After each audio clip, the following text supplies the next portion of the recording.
বিভাসের কথা শুনে আমার ভালো লাগলো, বিশ্বভারতীরও কথা শুনে ভালো লাগলো। আমি চাইবো যে শান্তিনিকেতন শ্রীনিকেতন ডেভেলপমেন্ট প্লাস বোলপুর একসঙ্গে একটা ব্যাপক উন্নয়ন হোক। যে কথাটা বিভাস বলল যে ভোটের ক্ষেত্রে দেখা যায় ভোট দেয় না, দরকার নাই ভোট, যে যাকে ইচ্ছা ভোট দেয়। উন্নয়নটা বোলপুর এবং শান্তিনিকেতন শ্রীনিকেতনের একচিটিয়া হোক, মানুষ ভালো বলবে, দেখতে ভালো লাগবে, সুন্দরভাবে শান্তিনিকেতন শ্রীনিকেতন বোলপুরকে সাজানো হোক। আর একটা কথা বলবো, প্ল্যান পাসের কাজ থেকে মিউনিসিপ্যালিটি একটা কাজ বার করে দিল, এসএসডি একটা কাজ বার করে দিল, একই কাজ যেন না হয়।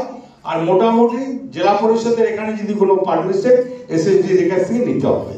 এইটা করলে জিনিসটা খুব ভালো হবে, সুন্দর হবে। যেভাবে সহযোগিতা করতে বলবে আমি সব সহযোগিতায় রাজি আছি। উন্নয়ন সাজাবার জন্য যা বলবেন তাই করব।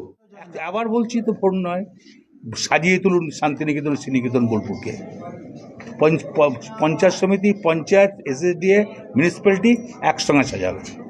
ভোটটা আসল ভোট যারা দেবার ঠিক ভোট।